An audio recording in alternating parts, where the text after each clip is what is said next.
नमस्कार, good morning. आप सभी का स्वागत हमारे यूट्यूब चैनल पर। जैसा कि आप सभी को पता है कि हम 29 दिसंबर जो हमारे संस्कृत डिपार्टमेंट का एग्ज़ाम होने जा रहा है उनको ध्यान में रखते हुए आरपीएससी की पीवाईक्यू सीरीज आप सबके बीच में मैं लेके आया हूँ। और इस आरपीएससी पीवाईक्यू सीरीज में मैंने जीओसी, उसके बाद हाइड्रोकार्बन, उसके बाद एटॉमिक स्ट्रक्चर और आज अपना जो टॉपिक है वो है केमिकल काइनेटिक्स। क्योंकि सारे टॉपिक मोस्ट इंपॉर्टेंट है, उन्हीं को ध्यान में रखते हुए आप सबके बीच पहले मैं ये कोशिश कर रहा हूँ कि जिससे ज़्यादा क्वेश्चन आए वो टॉपिक आपको कवर करवाए। इसके बाद कौन सा टॉपिक रखा जाएगा आप मेरे टेलीग्राम चैनल पे या फिर इसी कमेंट सेक्शन में यूट्यूब के आप मेरे को बता सकते हैं कि सर ये टॉपिक, इस टॉपिक के पीवाईक्यू करवा दीजिए। तो आप जितने जल्दी बताओगे आज शाम तक उसके जितने भी पीवाईक्यू आए हुए हैं उनको मैं तैयार करूंगा और कल अपने एक वीडियो अपलोड कर देंगे। क्योंकि आपको पता है कि एग्जाम में सीट कम है, भारी कंपटीशन है, उन सबको ध्यान में रखते हुए अच्छी क्वालिटी के क्वेश्चंस आप सबके बीच में लेके आने की मैं कोशिश कर रहा हूँ। जो हमारे से जुड़े हुए हैं उनको साथियों का फ़ोन कॉल या टेलीग्राम पे मैसेज भी आते हैं कि सर बहुत अच्छा करवा रहे हो, सर प्लीज़ इस सीरीज़ को कंटिन्यू रखें। तो मेरी यही कोशिश है कि 28 दिसंबर तक जितने अपने से मैक्सिमम टॉपिक कवर हो सकते हैं उन सारे टॉपिक को कवर कराने की कोशिश करूंगा।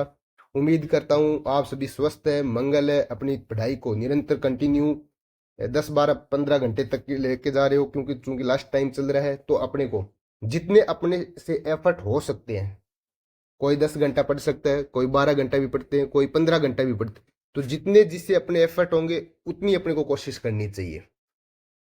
आप सबके बीच मैं सुभाष बांबू। आज अपना टॉपिक है केमिकल काइनेटिक्स। क्वेश्चन नंबर 1, ये अपने सेकंड ग्रेड 2011 का क्वेश्चन है। क्या पूछा हुआ इसमें? अभिक्रिया वेग हेतु कोलिजन थ्योरी के अनुसार अभिक्रिया A+A से उत्पाद के लिए संगत नंबर संख्या यानी कोलिजन नंबर का मान घटता है। देखो, कोलिजन नंबर है, collision number, collision number is inversely proportional to क्या होता है? इफेक्टिव मास। इफेक्टिव मास यानी आपका मोलर मास बढ़ेगा। कहने का मतलब है ये, यदि आपको मोलर द्रव्यमान बढ़ेगा तो क्या होगा? कोलिजन नंबर कम होगा। क्या होगा? कोलिजन नंबर कम होगा। ये बात आपको, क्या टेम्परेचर बढ़ाने से कोलिजन नंबर घटेगा? नहीं, टेम्परेचर बढ़ाने से कोलिजन नंबर बढ़ता है। क्या आणविक व्यास का मान बढ़ने से कोलिजन नंबर घटता है? नहीं। समानित रिड्यूस्ड मास का मान बढ़ने से, हाँ बिल्कुल ये बात सही है कि आपका यदि मोलर मास बढ़ेगा तो आपका क्या होगा? कोलिजन नंबर कम होगा। तो इसका आंसर क्या आ जाएगा? Third option. थर्ड ऑप्शन इसका सही आंसर है। आगे देखते हैं।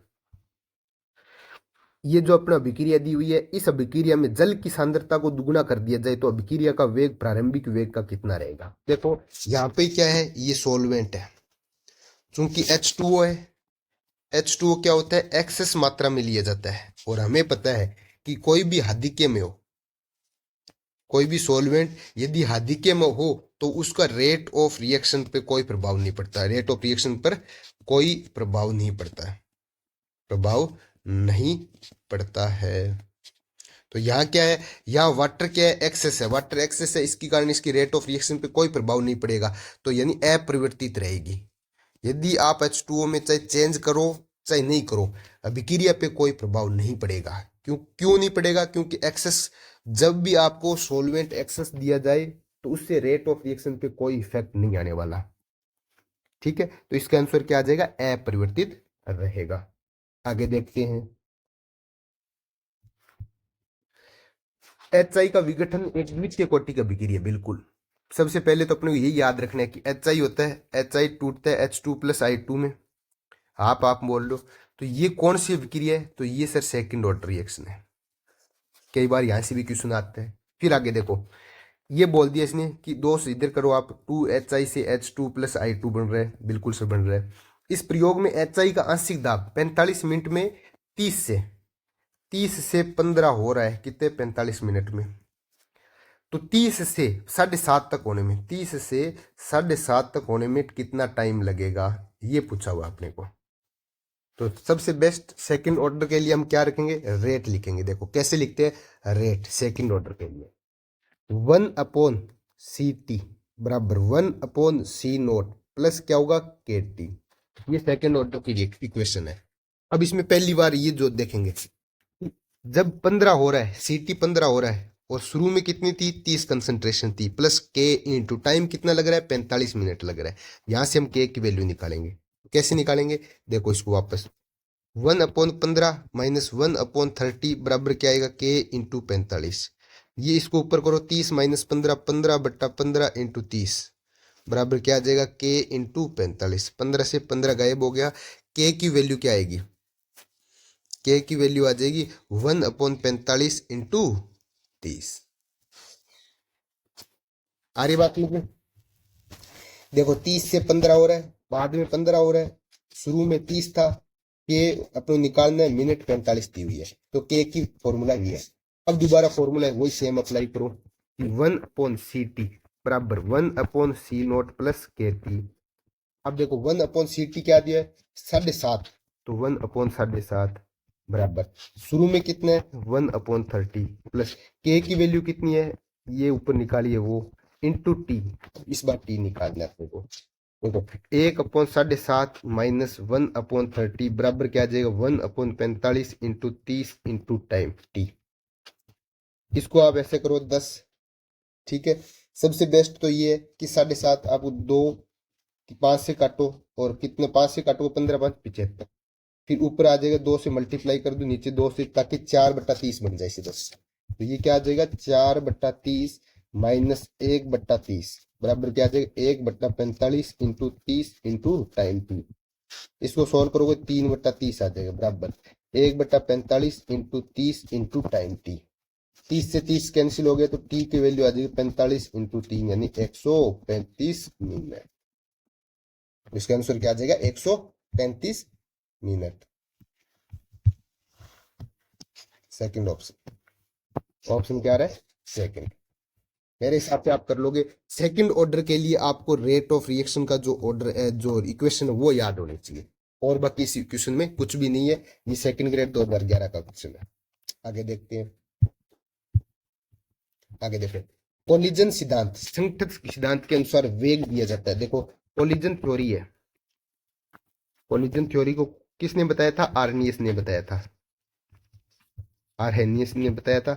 और इसके अनुसार ये क्या बोलता है, वेग बराबर क्या होता है ए इंटू ई की पावर माइनस ई ए अपॉन आर टी। यहाँ पे अपने को क्या दिया, जेड भी दे रखा है, तो जेड ई अपॉन आर टी। अच्छा जेड क्या होता है सर, जेड होता है फ्रीक्वेंसी, फ्रीक्वेंसी फैक्टर या आवर्ती गुणांक, ये अपने ध्यान में रहना चाहिए। तो देखो ये कौन सा है, Z into E minus E upon R T, first option ही इसका करेक्ट है। इसका आंसर क्या आ जाएगा फर्स्ट ऑप्शन। आगे देखो स्पेशल एजुकेशन 2015 का क्वेश्चन है, ए और बी के मध्य किसी अभिक्रिया में ए की सांद्रता को दुगुना करने पर अभिक्रिया की दर दुगनी हो जाती है। बिल्कुल देखो रेट ऐसे लिखते हैं ए इंटू ए इंटू बी। अब हमें ये नहीं पता ए के रिस्पेक्ट में कितना कोटि और बी के रिस्पेक्ट में कितनी कोटि है, तो हम एक साधारण फॉर्मूला लिखते हैं। अब देखो इसने क्या किया, ए की सांद्रता को दुगुना करने पर अभिक्रिया की दर भी दुगनी हो जाती है। अब देखो ये दुगुना करने पर ये भी दुगनी हो रहा है, इसका मतलब ए की वैल्यू कितनी है 1। ऐसे समझ रहे हो, नहीं समझो तो आप ऐसे देखो 2 इंटू रेट दुगनी हो गई बराबर के इंटू इस अभिक्रिया को 2 कर दिया, इससे हमें कोई फर्क नहीं पड़ रहा, बी सेम है। तो ये क्या होगा के इंटू 2 की पावर में ए इंटू ए की पावर में ए इंटू बी की पावर में बी। तो ये तो पूरा क्या है रेट ही है, ये तो क्या है 2 इंटू ए इंटू रेट बराबर क्या होगा 2 गुना इंटू रेट, रेट से रेट कट जाएगा, 2 की पावर 1 बराबर 2 की पावर ए बराबर क्या आ जाएगा 1 आ जाएगा। ये एक लॉन्गेस्ट मेथड है, तो ए के बराबर 1 आ जाएगा। दूसरा ऐसे भी आप सोच सकते हो, सीधे साधारण सोचना इसको कि इसको दुगुना करने पे ये दुगुना हो रहा है, इसका मतलब कि ऊपर किसी की पावर 1 होगी तभी तो सेम आएगा। बिल्कुल सर, तो ए की वैल्यू 1 आ जाएगी। आगे देखो बी की सांद्रता को दुगुना करने पर अभिक्रिया की दर 4 गुना होगी। अब देखो इसको यदि 2b कर रहे हो, आप 2 की बी की पावर में b कर रहे हो, तो अभिक्रिया की दर क्या होगी 4 गुना होगी। ये कैसे पॉसिबल है सर, 2 की पावर b कर रहे हो आप, तब 2 की पावर 2 हो रही है, इसका मतलब b कितना आना चाहिए, b की पावर 2 होनी चाहिए। यानी ये दुगने करेंगे तभी तो इसकी पावर 2 होगी, b की वैल्यू 2 होगी तभी दुगने की पावर 2 करने पे 4 गुना होगा। समझ रहे हो, तो b की वैल्यू कितनी आ जाएगी 2, तो a की वैल्यू 1 आ गई और b की वैल्यू 2 आ गई, 1 और 2। हालांकि ये आप दोनों तरीके से कर सकते हो। ये एक लंबा वाला मेथड मैंने आपको बता दिया, शॉर्टकट यही है कि आप खुद का दिमाग लगाना है और इसके रेस्पेक्ट में आपको चेक करना है।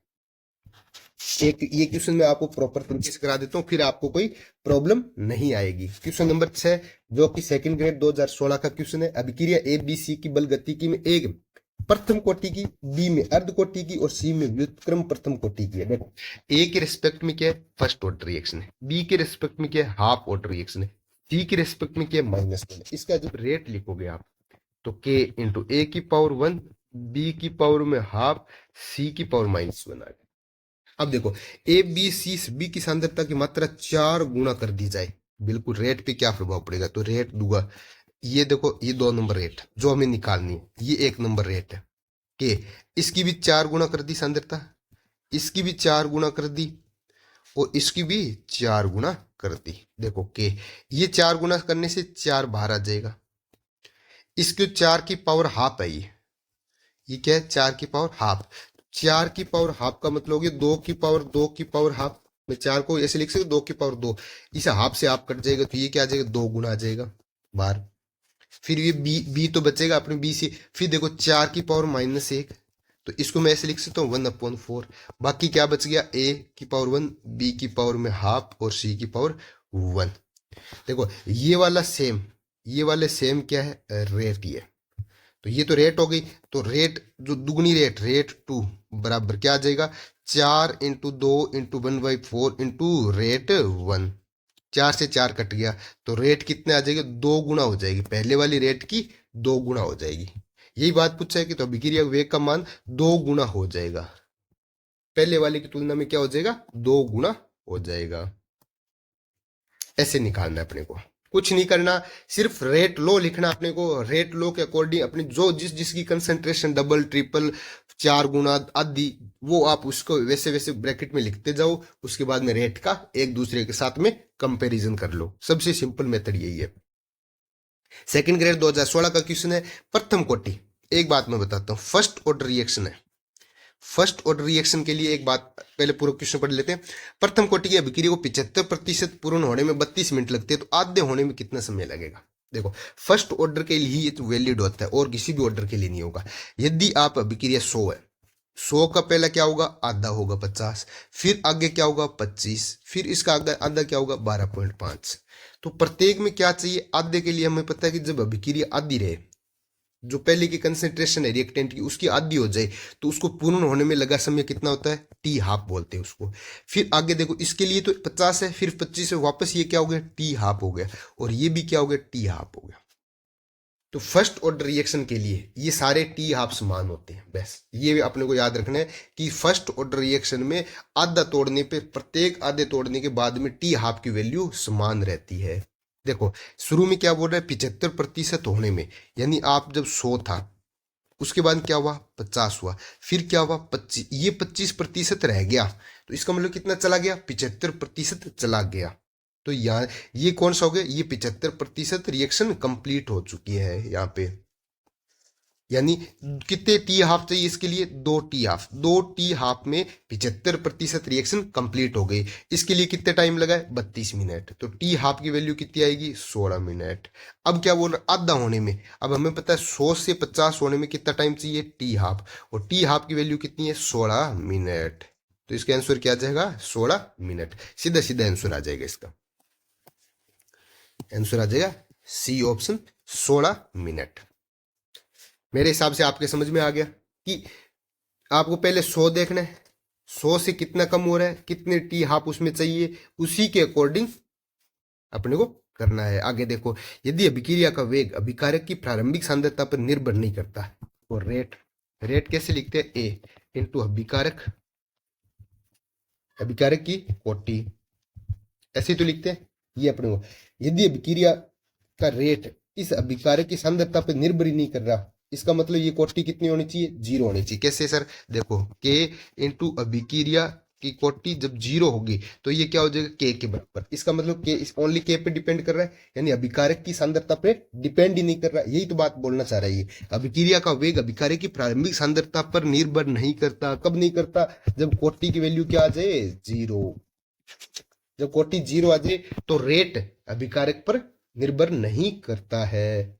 तो इसके आंसर क्या आ जाएगा? जीरो, शून्य, यानी थर्ड ऑप्शन। ये अपने second grade 2018 question, easy question है, लेकिन आपको लैंग्वेज समझनी है कि लैंग्वेज क्या कहना चाह रहा है। यदि सीधी अभिक्रिया का वेग बोल दिया जाए तो आप अभिक्रिया का वेग लिखा करो। यदि आपको आगे पूछ लिया जाए टी हाफ डिपेंड नहीं करता, कुछ और नहीं, तब आपको उसके फॉर्मूले के अकॉर्डिंग सेट करना है। ठीक है, थोड़ा फास्ट करेंगे क्योंकि अपने पास टाइम कम है। हमें पता है कि लास्ट टाइम चल रहा है, तो ज़्यादा टाइम वेस्ट नहीं करते हुए पॉइंट टू पॉइंट बात करेंगे और point two point question solve करेंगे। देखो आगे, जेड बराबर पीवी अपन एन आर टी, गैस से जो थ्योरी है वहां से क्वेश्चन उठाया हुआ है। तो जेड जाना जाता है, तो जेड ये होता है संपीड़ितता कारक, कंप्रेसिबिलिटी फैक्टर। जेड यदि लेस देन वन हो, जेड ग्रेटर देन वन हो, मैं वहां पे आपको कराऊंगा ये ज्यादा गैस, ये जो लेस देन वन वाली है ये मोर कंप्रेसिबल होती है। जेड ग्रेटर देन वन हो, इसका मतलब ये गैस कंप्रेसिबल नहीं होती, इसको दबाया नहीं जा सकता। तो ये इसको किसको बताता है? ये संपीड़ितता कारक को बताता है। आगे देखो 10 नंबर, क्रिया कारक की प्रारंभिक सांद्रता को दुगुना करने पर किसी अभिक्रिया का टी हाफ आधा हो जाता है, तो अभिक्रिया की कोटि क्या होगी? ऐसे क्वेश्चन आने के चांस है। टी हाफ, देखो टी हाफ किसके प्रोपोर्शनल होता है? कंसंट्रेशन की पावर 1 - n। या फिर इसको ऐसे भी बोल सकते हो कि टी हाफ कंसंट्रेशन की पावर n-1, ऐसे भी आ सकता है। अब देखो ये क्या बोल रहा है? टी हाफ प्रारंभिक सांद्रता को दुगुना करने पर अभिक्रिया टी हाफ आधा हो जाता है। मैं ये मान लेता हूँ पहली बार टी हाफ बराबर के इंटू ए की पावर 1 - n, एक इक्वेशन ये रही। फिर क्या होगा? टी हाफ आधा हो जाता है, ये लो आधा बराबर ए। कब कर रहे हैं? जब अभिक्रिया की कंसंट्रेशन इसकी रिएक्टेंट की दुगुनी करने पे, तो ले हो जाओ, एक और दो को डिवाइड करो, तो एक और दो को डिवाइड करोगे तो टी हाफ बराबर के ए की power 1 - n upon T half बट्टा 2 बराबर के इंटू 2 की पावर 1 - n इंटू ए की पावर 1 - n, ऐसे लिख सकते हैं। बिल्कुल सर लिख सकते हैं। टी हाफ से टी हाफ कैंसिल हो गया, के से के कैंसिल हो गया, ए की पावर 1 - n से 1 - n कैंसिल हो गया, ये दो ऊपर चला जाएगा, इधर क्या बचेगा? 1/2 की पावर 1 - n। सर मैं इसको ऐसे भी तो लिख सकता हूँ, ये दो दो ऊपर गया है, इस दो को ऊपर भेजोगे तो ये इन्वर्स हो जाएगा, n-1 हो जाएगा। तो 2 की पावर 1 बराबर क्या हो जाएगा? n, 2 की पावर n-1, तो 1 बराबर क्या आ जाएगा? n-1। n की वैल्यू कितनी आ जाएगी? 2 आ जाएगी। इसका मतलब इसकी कोटि क्या है? 2 है। अभिक्रिया कोटि क्या होगी? 2 होगी। ये रहा। तो अपने क्या करना है? टी हाफ किसके प्रोपोर्शनल होता है? कंसंट्रेशन की पावर 1 - n के। इसको ध्यान में रखते हुए आगे अपने को सोल्व करना है। बस अपने को ये फॉर्मूला ध्यान में रखना है। आगे देखो, प्रथम कोटि अभिक्रिया के लिए वेग नियंत्रक यानी के का मान कितना दिया हुआ? 6.93 इंटू 10⁻³ सेकंड इनवर्स। अभिक्रिया की अर्धायु, देखो टी हाफ क्या होता है? सीधा सीधा फॉर्मूला होता है 0.693 अपॉन के। 0.693 अपॉन के की वैल्यू कितनी दी हुई है? 6.93 इंटू 10⁻³ मैं ये बोलो 10⁻³ ऊपर भेज दो तो क्या हो जाएगा? 1000 ऊपर आ जाएगा। इसको काटोगे नीचे 1000 आएगा, इसको काटोगे तो ऊपर 100 जाएगा। मेरे हिसाब से आपके समझ में आ गया। 693 से 693 कट गया, 1000 से 1000 कट गया, कितना आ जाएगा? 100 सेकेंड। इसका आंसर कितना आ जाएगा? 100 सेकेंड, यानी कितना आंसर? Fourth option. क्या आ जाएगा? Fourth option. आगे देखते हैं 12 नंबर, प्रथम कोटि की अभिक्रिया को 75% पूर्ण होने में 32 मिनट लगे, तो उसको आधा होने में कितने समय लगेगा? ये बात मैंने आपको पीछे करवा दी कि 100 है, 100 से 50, 50 से 25, इस 25 का मतलब है कि रिएक्टेंट 25% बचा हुआ है, यानी 75% रिएक्शन क्या हो चुकी है? कंप्लीट हो चुकी है। इसके लिए कितने हाफ चाहिए? T half, 2 T half. तो 2 टी हाफ की वैल्यू कितनी दी हुई है? 32 मिनट दी हुई है, क्योंकि 75% होने में कितने मिनट लग रहे हैं? 32। और हमें पता है कि ऐसे टी हाफ से चलेंगे हम तो कितने टी हाफ चाहिए? 2 टी हाफ, एक 100 से 50 वाला, एक 50 से 25 वाला। तो टी हाफ की वैल्यू कितनी हो जाएगी? 16। अब देखो आधा होने में, अभिक्रिया को आधा होने में, अब अभिक्रिया 100 है, 100 से 50, ये आधे हो रहे, आधा होने में एक टी हाफ चाहिए, तो एक टी हाफ की वैल्यू कितनी है? 16। तो टोटल कितने मिनट लगेंगे? 16 मिनट लगेंगे। तो उसको आधा होने में कितने मिनट लगेंगे? 16 मिनट, यानी सेकेंड ऑप्शन। बहुत ही अच्छा, बहुत इजी। यदि आप कंसेप्ट क्लियर है तो कोई दिक्कत नहीं है। आगे देखो, 2N2O5 से 4NO2 + O2, इस अभिक्रिया के लिए औसत वेग दिया हुआ है आपको। तब NO2 के उत्पादन की दर। अब देखो औसत वेग या रेट कैसे चेक करेंगे हम, इसमें -1/2, जब रिएक्टेंट की बात हो तो माइनस आता है, और रिएक्टेंट का जो कॉफिशिएंट होता है वो नीचे आता है 1 ऐसे कॉफिशिएंट, यहाँ 1/2 आएगा, फिर dN2O5/dt आएगा बराबर। देखो ये 4 है इसका कॉफिशिएंट, तो ये 4 नीचे आएगा, लेकिन ये पॉजिटिव आएगा, रिएक्टेंट कम होता है और उत्पाद क्या होता है, सब में एक साथ बढ़ता है, तो उत्पाद बढ़ता है इसलिए प्लस आ रहा है, और रिएक्टेंट जो अभिकारक होता है वो कम होता है टाइम के साथ में, तो वो माइनस आ रहा है, DNO2/dt बराबर। देखो फिर इसमें क्या एक है, तो 1/1 DO2/dt। अब इसमें अपने क्या दिया हुआ है, रेट दी हुई है, औसत वेग का मतलब रेट, ये कितना दिया हुआ है 6.79 इंटू 10⁻⁴ दी हुई है।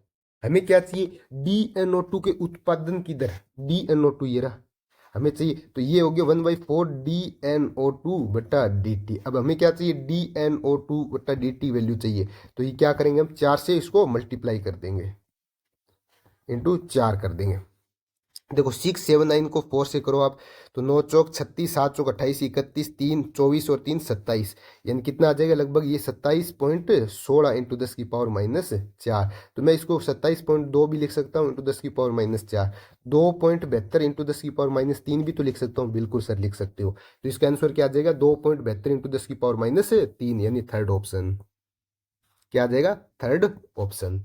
ऐसे करना है अपने को, पहले रेट दी हुई है, इसको अपने DNO2/dt पूछ रहा है, सिर्फ आप रेट इक्वेशन लिखो, रेट लो लिखने के बाद DNO2/dt वैल्यू सीधी सीधी आपके सामने होगी। देखो निम्नलिखित में से किसका प्रभाव रासायनिक अभिक्रिया के वेग पे पड़ने की संभावना सबसे कम है, ये फर्स्ट ग्रेड 2011 का क्वेश्चन है। ये बोल रहा है कि रेट ऑफ रिएक्शन किस पे डिपेंड नहीं करेगा, हमें पता है रेट ऑफ रिएक्शन टेम्परेचर पे भी डिपेंड करता है, रिएक्टेंट की सांद्रता पे भी डिपेंड करता है, उत्पाद की सांद्रता पे डिपेंड करता है, लेकिन क्या आकार पे रिएक्शन के डिपेंड करती है, नहीं। अभिक्रिया का पात्र का जो आकार है जिसमें अभिक्रिया हो रही है उस आकार से हमें कोई लेना देना नहीं है, तो इसका आंसर क्या आ जाएगा, फर्स्ट ऑप्शन आ जाएगा।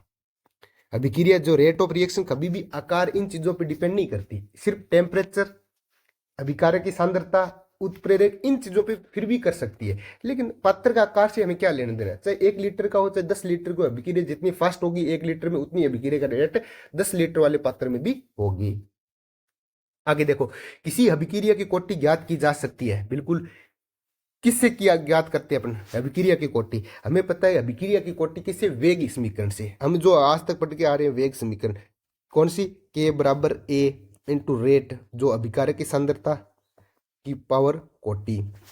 तो ये जो इक्वेशन है ये कौन सी है, वेग समीकरण है, तो वेग समीकरण से ही हम क्या निकालते हैं, कोटि निकालते हैं, तो इसका आंसर क्या आ जाएगा, वेग समीकरण, सेकंड ऑप्शन। ठीक है, आगे देखो 16 नंबर, ये भी फर्स्ट ग्रेड 2011 का क्वेश्चन है। एक अभिक्रिया वेग इस प्रकार व्यक्त करते हैं, ये लो अभिक्रिया का वेग समीकरण ये रही, तो -dA/dt बराबर क्या दिया हुआ है, K A⁴ B की पावर में 2, C की पावर में 3, D की पावर में -1। इसका मतलब क्या है, अभिक्रिया एक के सापेक्ष में अभिक्रिया की कोटि, आप ऐसे लिखो एक बार, अभिक्रिया की कोटि, अभिक्रिया की कोटि ए के सापेक्ष, ए के सापेक्ष कितनी है 1, बी के सापेक्ष कितनी है 2, सी के सापेक्ष कितनी है 3, डी के सापेक्ष कितनी है -1 आ गया। ठीक है, अब देखो आगे, निम्न में से कौन सा कथन सही नहीं है, बिल्कुल सही बात है, अभिक्रिया का वेग बढ़ जाएगा यदि निम्नांकित की सांद्रता बढ़ा दी जाए। देखो इसकी सांद्रता बढ़ाओगे तो अभिक्रिया का वेग सीधा सीधा बढ़ेगा, इसकी बढ़ाओगे हमें पता है 2, इसकी भी बढ़ेगी, 3 वाले को बढ़ाओगे तो और ज्यादा बढ़ेगी, क्या -1 वाले की बढ़ेगी, D-1 का मतलब ये है -dA/dt बराबर 1/d। अब इसको बढ़ाओगे तो अभिक्रिया की क्या होगी, अभिक्रिया का वेग कम हो जाएगा, क्योंकि जब भी नेगेटिव प्रभाव, नेगेटिव पावर आ रही है, इसका मतलब क्या होगा 1/d हो जाएगा। 1/d का मतलब जब d बढ़ाओगे तो 1/d क्या हो जाएगा, कम हो जाएगा, d बढ़ाने से 1/d कम होगा, 1/d कम होगा तो dA/dt भी कम होगा, तो इनवर्सली प्रोपोर्शनल वालों में क्या होगा, अभिक्रिया की रेट कम होती है, तो इसका आंसर क्या आ जाएगा, डी आंसर आ जाएगा, यानी थर्ड ऑप्शन। मेरे हिसाब से आपके समझ में आ रहा है। आगे देखते हैं, फर्स्ट ग्रेड 2011 का क्वेश्चन है, अच्छा क्वेश्चन है ये इंपॉर्टेंट लगाओ। अभिक्रिया P + Q से R की क्रिया विधि इस प्रकार है कि P से एस बन रहा है K1 जो रेट है इसकी, ये क्या है स्लो स्टेप है। फिर एस प्लस क्यू मिलके K2 रेट है, आर बना रहे हैं, ये क्या है फास्ट है यानी तीव्र है। तो वेग समीकरण पी और क्यू के सापेक्ष हमें पता है कि जब भी रेट ऑफ रिएक्शन लिखते हैं तो कौन सी जो टर्म होती है, रेट ऑफ रिएक्शन में हमेशा स्लो स्टेप देखा जाता है। ये बात याद रखनी है कि रेट ऑफ रिएक्शन हमेशा स्लो स्टेप से लिखते हैं, स्लो स्टेप से लिखा जाता है। तो देखो रेट लिखेंगे तो क्या होगा, स्लो स्टेप की क्या होगा, रेट कांस्टेंट K1 है इंटू पी की पावर 1 आ जाएगा, तो ये अपनी रेट है। इसका मतलब रेट क्या है K1 इंटू P1। तो P के सापेक्ष कोटि कितनी है, P के सापेक्ष कोटि 1 है, 1। क्या इसमें कोई Q आ रहा है, नहीं है, तो Q के सापेक्ष कितने आ जाएगी 0, क्योंकि Q इसमें आ ही नहीं रहा, तो Q के सापेक्ष 0 आ जाएगी। तो वेग समीकरण क्या आएगी K1P, बिल्कुल सर K1P है। आगे क्या है P व Q के सापेक्ष कोटि, तो P के सापेक्ष 1 होनी चाहिए, P के सापेक्ष 1 है, Q के सापेक्ष कितनी है 0 है, बिल्कुल सही बात है। फर्स्ट ऑप्शन ही करेक्ट आंसर है इसका, तो फर्स्ट ऑप्शन ही करेक्ट आंसर है, ऐसे निकालना है। आगे भी अच्छे क्वेश्चन आएंगे, उसमें भी वापस मैं आपको यही मेथड बताऊंगा। किसी बहुपदीय अभिक्रियाओं का वेग निर्धारण होता है। अभी देखो ऊपर वाले जो रिएक्शन है ये बहुपदीय रिएक्शन है, कैसे 2 स्टेप में हो रही है, तो बहुपद में होगी, तो बहुपद की रिएक्शन हो उसमें यदि आपको वेग निर्धारण करना हो तो किसके द्वारा करेंगे हम, सबसे स्लो स्टेप के द्वारा, मंद स्टेप होता है उसके द्वारा किया जाता है। तो स्लोवेस्ट पद द्वारा इसका क्या करेंगे हम, रेट निर्धारण करेंगे, यानी थर्ड ऑप्शन आ जाएगा।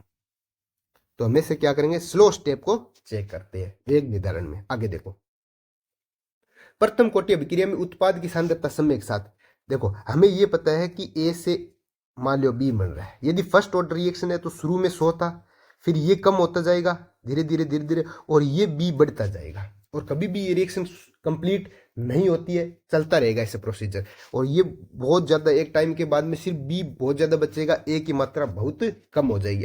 कहने का मतलब ये है कि टाइम के साथ फर्स्ट ऑर्डर रिएक्शन में टाइम के साथ अभिकारक है, अभिकारक की सांद्रता क्या होगी, कम होगी, और उत्पाद की सांद्रता क्या होगी, बढ़ेगी। अभिकारक की सांद्रता कम होती है और उत्पाद की सांद्रता बढ़ती है, तो इसका क्या आ जाएगा, उत्पाद की सांद्रता पूछिए तो बढ़ेगी, यानी फर्स्ट ऑप्शन आ जाएगा। आगे देखो ताप में 10 डिग्री की वृद्धि करने पर रासायनिक अभिक्रिया का वेग बढ़ता है, बिल्कुल। टेम्परेचर यदि हम T से T+10 करते हैं तो अभिक्रिया का जो दर है, अभिक्रिया की दर है वो 2 से 3 गुना बढ़ जाती है, 2 से 3 गुना बढ़ जाती है। इसके पीछे का रीजन क्या होता है, इसके पीछे का रीजन ये होता है कि देखो ये होती है, यहां से क्या होती है संकीर्ण ऊर्जा, एक्टिवेशन एनर्जी। आप जैसे क्या करोगे, टेम्परेचर बढ़ाओगे तो जो मॉलिक्यूल जो सक्रियण ऊर्जा को क्रॉस नहीं कर पा रहे हैं वो क्या करेगा, वो रेट में पार्टिसिपेट नहीं करते। टेम्परेचर बढ़ाने से क्या होते हैं, मॉलिक्यूल एक्टिवेट हो जाएंगे, और मॉलिक्यूल एक्टिवेट होने के बाद सक्रियण ऊर्जा को ज्यादा क्रॉस करेंगे, और इसको जैसी ऊर्जा को क्रॉस करेंगे तो वो क्या करेंगे, रेट में पार्टिसिपेट करने लग जाएंगे, जिसकी वजह से रेट बढ़ जाती है। तो कहने का मतलब ये है कि टेम्परेचर बढ़ाने से सक्रिय ऊर्जाओं का अनुपात होता है वो बढ़ जाता है, अणुओं के मध्य टक्कर की संभावना बढ़ जाती है, बिल्कुल बात सही है। लेकिन ये अभिक्रिया का वेग बढ़ाने का एक सेकेंडरी है फैक्टर है, प्राइमरी फैक्टर नहीं है। संकीर्ण ऊर्जा की गति बढ़ जाती है, ये भी बात सही है, ठीक है, संकीर्ण ऊर्जा बढ़ जाती है, ये भी बात सही है। लेकिन जो एग्जैक्ट आंसर है इसका कि आपका वेग कैसे बढ़ता है, तो हमें पता है जो रेशो होता है, जो पहले मान लो 100 आता है, जब टी टेम्परेचर पे मान लेते 100 अणु ऐसे थी जो कि सक्रिय ऊर्जा को बढ़ा रहे थे, यानी रासायनिक अभिक्रिया को वेग में पार्टिसिपेट कर रहे थे। उसके बाद हम T+10 किया तो क्या हो गया, 200 मॉलिक्यूल ऐसे हो गए जो कि अभिक्रिया की रेट को बढ़ा रहे हैं। तो इसका मतलब क्या होगा, रेशो कितने 2 गुना, यानी रेशो बढ़ गए एक तरीके से। जब तक रेशो सक्रिय ऊर्जा का बढ़ेगा तभी क्या होगा, रेट बढ़ेगी। तो इसका जो करेक्ट आंसर है वो फोर्थ ऑप्शन है, क्या कि सक्रिय ऊर्जाओं का अनुपात बढ़ जाता है। ये इंपॉर्टेंट क्वेश्चन है, ऐसे क्वेश्चन आते हैं। आगे देखो द्वितीय कोटि की अभिक्रियाओं के लिए विशिष्ट अभिक्रिया वेग की इकाई है। अब देखो वेग की इकाई आप सीधा सीधा ऐसे लिखो, मोल अपॉन लीटर की पावर 1 - n सेकेंड इनवर्स। ये क्या है, वेग की इकाई का फॉर्मूला है, वेग की इकाई का फॉर्मूला है। एन क्या है, एन अभिक्रिया की कोटि है। अब यहाँ पे क्या है, एन की वैल्यू 2 दी हुई है, तो वेग इकाई क्या हो जाएगी, वेग इकाई बराबर मोल अपॉन लीटर, एन की जगह 2 रखो तो 1 - 2 सेकेंड इनवर्स। अब क्या होगा सर, मोल अपॉन लीटर की पावर -1 हो जाएगा, फिर सेकेंड इनवर्स। ये आ जाएगा मोल इनवर्स लीटर इनवर्स 1/लीटर है, इसका इनवर्स करोगे आप तो क्या हो जाएगा, ये लीटर इनवर्स होगा, इसका इनवर्स चला जाएगा यानी लीटर में आ जाएगा। जब भी दो इनवर्स एक साथ आएंगे तो क्या आ जाएगा, उसे ऊपर पावर हट जाएगी तो लीटर आ जाएगा फिर सेकंड। तो इसको ऐसे भी लिख सकते हैं litre second inverse mole inverse. तो इसका आंसर क्या आ जाएगा, लीटर नहीं स्क्वायर मोल नहीं, litre mole inverse second inverse, D option देखो। तो इसका आंसर क्या आ जाएगा, डी ऑप्शन आ जाएगा। ऐसे ये आपको याद रखना है, ये फॉर्मूला है वेग इकाई का, वो अपने को याद होना चाहिए, क्यों इसी फॉर्मूले से ही क्वेश्चन सोल्व होंगे। आगे देखो अभिक्रिया दी हुई है 2SO2 प्लस O2 एक्सेस में दिया हुआ है। और मैंने एक बात वो आपको बोली थी, जब भी एक्सेस में कुछ चीज दे दी जाए, जब भी एक्सेस में क्या दिया हो, सॉल्वेंट दिया हो, तो क्या वो रेट ऑफ रिएक्शन पे प्रभाव डालता है, नहीं डालता है। उसकी कोई भी उसके चेंज करने से, परिवर्तन से अभिक्रिया की दर पे कोई प्रभाव नहीं पड़ेगा। ये बात मैंने आपको पहले करवा करवा बता चुका हूं। तो देखो के लिए O2 के संदर्भ में अभिक्रिया की कोटि है, O2 के संदर्भ में कोई अभिक्रिया की कोटि नहीं होगी, यानी जीरो कोटि होगी। इससे परिवर्तन करने से अभिक्रिया की दर पे कोई परिवर्तन नहीं होता है। तो जब भी कुछ एक्सेस में दिया हो, उसकी कोटि हमेशा क्या होगी, जीरो होगी। उसकी कोटि क्या होगी, शून्य कोटि की अभिक्रिया होती है।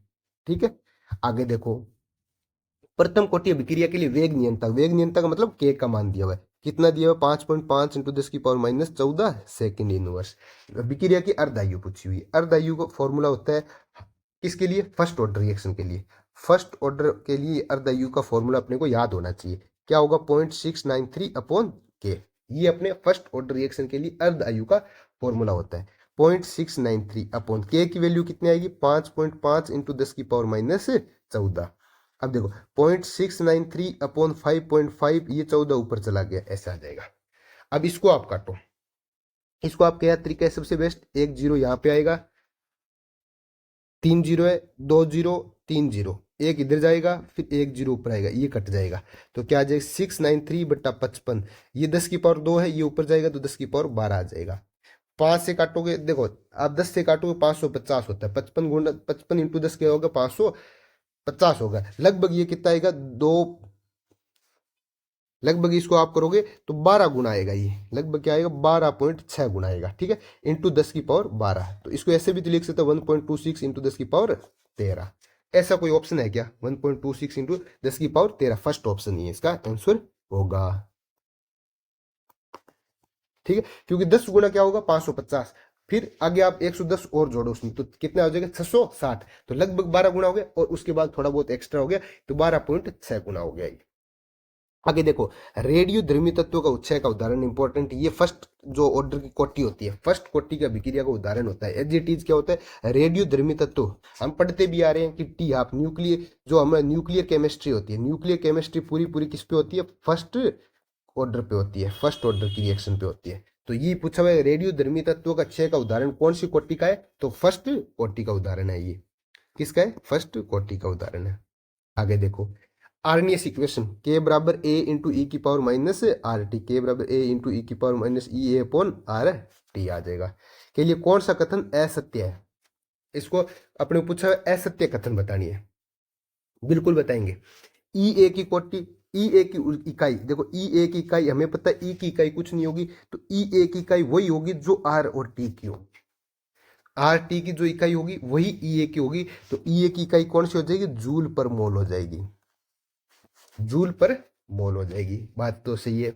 आगे ए ताप पर निर्भर नहीं करता, बिल्कुल सही बात है। जो ए होता है इसको हम क्या बोलते हैं, फ्रीक्वेंसी फैक्टर, आवर्ती गुणांक। ये क्या करता है, टेम्परेचर डिपेंडेंट नहीं होता है, टेम्परेचर डिपेंडेंट नहीं होता है। ई ए भी टेम्परेचर डिपेंडेंट नहीं होता है। ई ए किसको बोलते हैं, सक्रियण ऊर्जा, एक्टिवेशन एनर्जी। एक्टिवेशन एनर्जी भी टेम्परेचर पर डिपेंड नहीं करती, सबसे इंपॉर्टेंट बात यह है। और उसके बाद ए क्या है, आवर्ती गुणांक। देखो ए आवर्ती गुणांक, सही बात है। ए ताप पर निर्भर नहीं करता, बिल्कुल सही बात। ए की इकाई जूल पर मोल है, बिल्कुल सही बात। ई ए ताप पर निर्भर करता नहीं, ई ए भी ताप पर निर्भर नहीं करता। इंपॉर्टेंट बात यही है, इसका आंसर क्या आ जाएगा, थर्ड ऑप्शन। इंपॉर्टेंट बात यह कि जो एक्टिवेशन एनर्जी होती है वो ताप पर निर्भर नहीं करती, बिल्कुल इंपॉर्टेंट है, इसको लगा लेना, बहुत सारे बच्चों के कंफ्यूजन होगा। नेक्स्ट क्वेश्चन, किसी अभिक्रिया का वेग दिया हुआ है, के बराबर क्या दिया हुआ है, ए इंटू बी स्क्वायर। ए और बी को दुगुना करने पर अभिक्रिया का वेग कितना गुना होगा। देखो इसको 2 गुना, इसकी कोटि 1 है तो इसकी 2 को गुना करेंगे तो 2 की पावर 1 बढ़ेगा, इसकी कोटि 2 है तो इसकी पावर 2 बढ़ेगी, तो टोटल कितनी हो जाएगी 2 की पावर 1 यानी 2 इंटू 2 की पावर 2 यानी 4, टोटल कितना हो गया 8 गुना। तो रेट कितने गुना बढ़ जाएगी 8 गुना बढ़ जाएगी।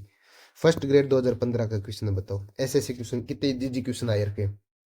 आगे देखो प्रथम कोटि की अभिक्रिया में 99.9% अभिक्रिया पूर्ण होने में लगा समय टी हाफ से कितने गुना अधिक है।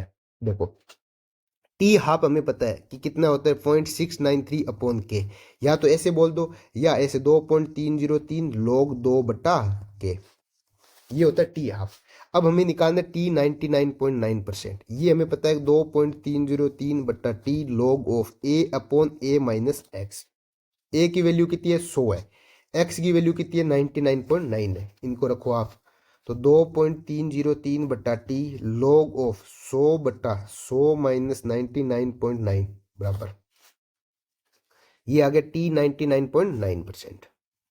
तो टी 99.9 सॉरी log 2 बटा 3 यहाँ पे के आएगा, के बराबर 2.303 बटा के log ऑफ 100 अपॉन नीचे 100 माइनस 99.9, तो देखो 100.0 में से 99.9 गया तो 0.1 बच गया, तो 0.1 इधर कटेगा तो ऊपर आ जाएगा 1000, तो टी 99.9% क्या आ जाएगा 2.303 बट्टा के log ऑफ 10 की पावर 3 और log ऑफ 10 की पावर 3 3 बार आ जाएगा, 3 इंटू 2.303 बट्टा के आ जाएगा, ये टी 99.9% है।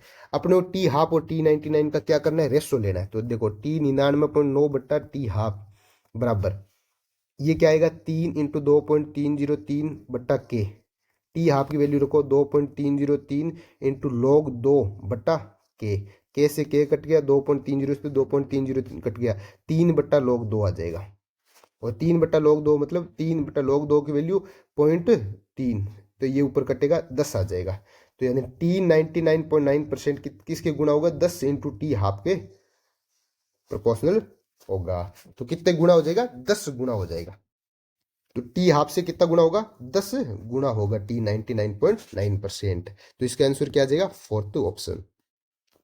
कितना इंपॉर्टेंट क्वेश्चन है, फर्स्ट ग्रेड 2015 में आया, फिर रिपीट हुआ 2018 में, फिर ए शिफ्ट में रिपीट हुआ 2018 में, मेरे हिसाब से आप आराम से कर सकते हो। आगे देखो निम्नलिखित में कौन सा कथन शून्य कोटि की अभिक्रियाओं के लिए सही नहीं है। सबसे पहली बात शून्य कोटि अभिक्रिया जीरो ऑर्डर, इसके लिए क्या होता है सी टी बराबर क्या होता है सी जीरो माइनस के टी, सबसे पहली बात ये होती है, या कोई कई जगह अपने बुक में आर टी भी लिखे हुआ, क्योंकि रेट की बात कर रहे हैं तो आर टी भी लिखा हुआ आएगा, आर नोट माइनस के टी, या ए भी लिखा आएगा, अलग अलग बुक में अलग अलग लैंग्वेज होती है, कहने का मतलब वही है सेम।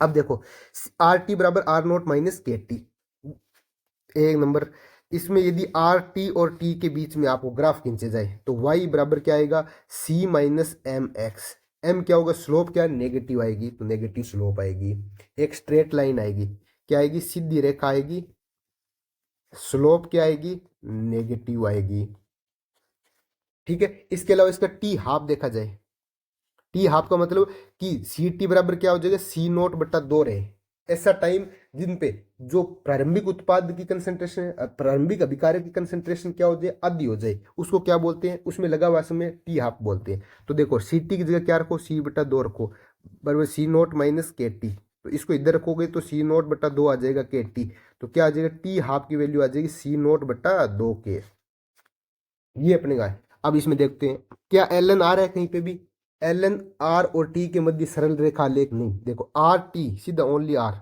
आर और टी के बीच में सरल रेखा आएगी, ये गलत है, आर व टी के मध्य सरल रेखा बिल्कुल सही बात है, आर और टी के बीच में क्या आएगी सरल रेखा आएगी, के टी बराबर आर नोट माइनस आर, देखो ये रहा के टी, इसमें आप ऐसे देखो इसको के टी ऐसे भी तो लिख सकते हैं इसको, क्या ढंग से दोबारा देखो कि आर टी बराबर क्या है आर नोट माइनस के टी, मैं के टी को इधर ले आऊँ तो क्या आ जाएगा r naught minus r t, क्या यही बात है आर नोट माइनस आर की वजह आर टी भी आएगा, तो ये आ जाएगा के टी बराबर क्या होगा आर नोट माइनस आर, बिल्कुल सही बात है। फिर देखो टी हाफ क्या आ जाएगा सी नोट अपॉन 2 के, सी नोट की जगह आर नोट हो जाएगा, तो आर नोट अपॉन 2 के, ये बात है सही है, तो कौन सा ऑप्शन गलत है फर्स्ट ऑप्शन गलत है। फर्स्ट ग्रेड 2015 का क्वेश्चन है ये। उच्च दाब पर फोस्फीन का तप्त टंगस्टन पर उत्प्रेरक के विघटन का वेग नियम है। ये कोई भी फोस्फीन पे डिपेंड नहीं करती, जीरो ऑर्डर रिएक्शन होती है। ये जीरो ऑर्डर रिएक्शन का एग्जांपल है। कौन सा? फोस्फीन वाला। आपको याद रखना, कई एग्जाम में आ चुका है। तो फोस्फीन का क्या होगा? जो उत्प्रेरक विघटन होता है वो कौन सा होता है? जीरो ऑर्डर रिएक्शन है। जीरो ऑर्डर रिएक्शन यानी फर्स्ट ऑप्शन इसका करेक्ट है, क्योंकि ये फोस्फीन की कंसंट्रेशन पे डिपेंड ही नहीं करेगा। तो सीधा सीधा रेट क्या आ जाएगा? के बराबर के इंटू पी एच थ्री की पावर क्या आ जाएगा? जीरो, यानी के रेट क्या आ जाएगा? के बराबर। फिर आगे सफल संघटन यानी इफेक्टिव कोलिजन का पहलू है। आप यदि आपको इफेक्टिव कोलिजन करानी है, क्या करानी है? इफेक्टिव कोलिजन करानी है, तो आप कैसे कराओगे? तो इफेक्टिव कोलिजन के लिए हमें पता है कि अलग अलग पैरामीटर होते हैं। कैसे? एक तो कोलिजन परफेक्ट हो, उसके लिए क्या होना चाहिए? स्टेरिक हिंड्रेंस कम होना चाहिए। दूसरी स्टेरिक नंबर, जैसे कि दो दो ये अपने आ रहे रिएक्टेंट, दोनों रिएक्टेंट की दिशा मायने रखेगी, इनकी दर मायने रखेगी भी किस दर से आ रहे हैं, इनकी ऊर्जा मायने रखेगी कि न्यूनतम ऊर्जा होनी चाहिए। तो ये सारी चीजें क्या होती है? इफेक्टिव कोलिजन के लिए प्रभावशाली होती है। तो इसका क्या हो? त्रिविम आवश्यकता, बिल्कुल सही बात है। समागम दर, बिल्कुल सही है। न्यूनतम ऊर्जा आवश्यकता, बिल्कुल सही है। यानी सारे के सारे फैक्टर काम करते हैं। त्रिविम आवश्यकता को क्या बोलते हैं? पी बोलते हैं, स्टेरिक फैक्टर पी। तो ये चारों चारों काम करते हैं। तो इसका आंसर क्या आ जाएगा? फोर्थ ऑप्शन आ जाएगा। वेग समीकरण बराबर के बराबर पी इंटू ए ई की पावर माइनस ई ए अपॉन आर टी। अभी जो मैंने आपको पीछे बताया था कि ये क्या होगा? पी किसको बताता है? स्टेरिक फैक्टर को बताता है, जिसका मान किसके बराबर होता है? जीरो से लेके एक के बीच में रहता है। ये स्टेरिक फैक्टर को बताएगा। तो पी कारक पी क्या बताएगा? स्टेरिक फैक्टर को बताएगा, यानी बॉम्बे ऑप्शन आ जाएगा। किसको बताएगा? स्टेरिक फैक्टर को बताएगा। आगे देखो, आपको दिया हुआ है 2N2O5 से 4NO2 प्लस O2 में अभिक्रिया का औसत वेग दिया हुआ है, NO2 के उत्पादन की दर। ये क्वेश्चन रिपीट हुआ है, ये क्वेश्चन हम पहले भी कर चुके हैं, और पहले भी इसका आंसर मैंने आपको बताया था। क्या आंसर आया था इसका? इसका आंसर आया था सेकंड ऑप्शन। आप ऊपर वाले पीछे लास्ट वाले क्वेश्चन करोगे तो इसका आंसर आपको पता चल जाएगा। इसका आंसर था सेकंड ऑप्शन। कैसे करना सर? रेट बराबर ऐसे लिखना है, 1/DNO2 बटा dt। तो DNO2 बटा dt पूछा हुआ है, बराबर क्या आ जाएगा? 4 इंटू रेट, 4 इंटू 6.79 इंटू 10 की पावर माइनस 4। इसको जब आप करोगे तो 2.7 इंटू 10 की पावर माइनस 3 आ जाएगा। आगे देखो, यदि किसी अभिक्रिया का वेग स्थिरांक के दिया हुआ है तो इसकी कोटि है, तो हम इसकी कोटि इससे पहचान करेंगे। जो इसकी इकाई है ना, उसी से पता चलेगा। देखो, मोल अपॉन लीटर की power 1 minus n second inverse, ये किसकी है? इकाई का फॉर्मूला है। अब इसको इधर लेके आओ, तो ये क्या दिया हुआ है? मोल अपॉन लीटर -1 दिया हुआ है। देखो, लीटर मोल इनवर्स है, मैं इसको ऐसे लिख सकता हूँ कि मोल अपॉन लीटर -1। तो ये क्या हो जाएगा? उसका उल्टा हो जाएगा, यानी लीटर मोल इनवर्स आ जाएगा। सेकंड इनवर्स, सेकंड इनवर्स से सेकंड इनवर्स कट गया। मोल अपॉन लीटर यानी 1 माइनस एन बराबर क्या आएगा? -1। ये इधर आएगा, 1 + 1 बराबर क्या आ जाएगा? एन। तो एन की वैल्यू क्या आ जाएगी? 2। तो इसके मतलब इसकी कोटि कितनी है? अभिक्रिया की 2 है। कभी भी आपको ऐसे क्वेश्चन पूछ लिया जाए तो इसकी इकाई से निकालते हैं। इकाई का जो जनरल फॉर्मूला है वो है मोल अपॉन लीटर की power 1 minus n second inverse. इसको कंपैरिजन करना जो हमारी इकाई दी हुई है उससे। आगे देखो, शून्य कोटि अभिक्रिया के लिए अभी हमने आपके पीछे बात की थी। शून्य कोटि में क्या होता है? आर टी या आर बराबर आर नोट माइनस के टी। सबसे पहली बात ये होती है, ठीक है, एक नंबर बात। दूसरी, टी हाफ क्या होता है? आर नोट अपॉन 2 के, दूसरी बात। तीसरी बात, स्ट्रेट लाइन किसकी किसके बीच में होती है? आर और टी के बीच में। आर एंड टी के बीच क्या आएगी? स्ट्रेट लाइन आएगी कर्व की, ठीक है। चौथी बात क्या होगी? हमें पता है कि यदि अभिक्रिया क्या है, ए से मान लो आप प्रोडक्ट बना रहे हो, ठीक है, तो इसकी रेट लिखोगे आप। तो रेट क्या होगी? रेट रेट को कैसे लिखते हैं? D R upon D T लिखोगे तो क्या आ जाएगा? के इंटू ए की पावर 0। और हमें पता है ए कम हो रहा है तो नेगेटिव में आएगी, या फिर के इंटू ए की पावर 0 अब क्या आएगा? के इंटू ए नोट। इसको ऐसे भी लिख सकते हैं, D R upon D T बराबर -के। तो क्या पूछा हुआ है? कौन सा कथन सही नहीं है? तो देखो ये लिख सकते हैं बिल्कुल D R upon D T बराबर क्या होगा माइनस के, टी हाफ क्या होगा आर नॉट अपॉन टू के, बिल्कुल सरल रेखा किसके बीच में आएगी आर और टी के बीच में, ये बात सही है। क्या ये सही है? ये नहीं है, ये किसके लिए फर्स्ट ऑर्डर के लिए होता है, ये फर्स्ट ऑर्डर के लिए होता है। तो इसका आंसर क्या आ जाएगा फोर्थ ऑप्शन आ जाएगा, सॉरी सेकंड ऑप्शन आ जाएगा। आर बराबर आर नॉट इंटू ई की पावर माइनस के टी फर्स्ट ऑर्डर की जनरल इक्वेशन का फॉर्मूला है। आगे देखो 35 नंबर, किसी अभिक्रिया में क्रिया कारक की प्रारंभिक सांद्रता 2 गुना करने पर अभिक्रिया का टी हाफ दुगुना हो जाता है, तब अभिक्रिया की कोटि हो गई। मैंने आपको बोला था टी हाफ किसके प्रोपोर्शनल होता है, कंसंट्रेशन की पावर 1 माइनस एन के। अब देखो प्रारंभिक सांद्रता 2 गुना करने पर टी हाफ दुगुना हो रहा है, इसका मतलब ये कंसंट्रेशन बढ़ाने पे टी हाफ भी उतना ही बढ़ रहा है जितना ये बढ़ेगा। इसका मतलब 1 माइनस एन की वैल्यू कितनी होनी चाहिए, 1 होनी चाहिए, तभी तो ये होगा। तो एन की वैल्यू कितनी आनी चाहिए, 2। कैसे सर, नहीं समझ में आया, कोई दिक्कत नहीं। टी हाफ आप ऐसे मान लो, टी हाफ 1 बराबर आएगा ए की पावर 1 माइनस एन, फिर क्या आएगा टी हाफ सेकंड बराबर आ जाएगा, इसको पावर 2 गुना कर रहे हो, इसकी दुगुना कर रहे हो, ए नोट इंटू 1 माइनस एन, इसका डिवाइड करो तो क्या करें, ये यहाँ से कट जाएगा, T half 1 upon T half 2 बराबर आ जाएगा 1 अपॉन 2 की पावर 1 माइनस एन। इसको ऐसे भी तो लिख सकते हैं 2 की पावर एन माइनस 1। अब देखो टी हाफ भी दुगुना हो रहा है, तो ये जो पहले वाला 1 है तो नीचे वाला क्या होगा 2 होगा, तो 1/2, इसकी वैल्यू क्या आ जाएगी 1/2 ऐसा। इसको मैं ऐसे भी लिखता हूँ 2 की पावर माइनस 1, बिल्कुल। तो एन माइनस 1 बराबर क्या आएगा -1। क्या ये बात सही है? तो n की वैल्यू कितनी आ जाएगी, 0 आ जाएगी। इसका मतलब 0 ऑर्डर कोटि, इसका मतलब ये कहा है, यहाँ हमने क्या गड़बड़ की, देखते हैं दोबारा इसमें चेक करते हैं। ये क्या बोला कि प्रारंभिक सांद्रता 2 गुनी करने से अभिक्रिया का टी हाफ भी 2 गुना हो जाता है। इसका मतलब ये जो कंसंट्रेशन है जितनी बढ़ रही है उतनी ही टी हाफ बढ़ रहा है, बिल्कुल बात सही है। तो 1 माइनस एन बराबर क्या आ जाएगा, 1 आ जाएगा। तो ये इधर लेके जाएगी तो एन बराबर क्या आ जाएगा, 0। कैलकुलेशन मिस्टेक हो गई थी, इसका ऑर्डर क्या आएगी, 0 ऑर्डर रिएक्शन होगा। तो इसका आंसर क्या आ जाएगा, 0 ऑर्डर, यानी फर्स्ट ऑप्शन। ये भी अच्छा क्वेश्चन है, फर्स्ट ग्रेड का भी है और एसीएफ में आया हुआ है। मेरे हिसाब से अब आप आसानी से इनको कर सकते हो।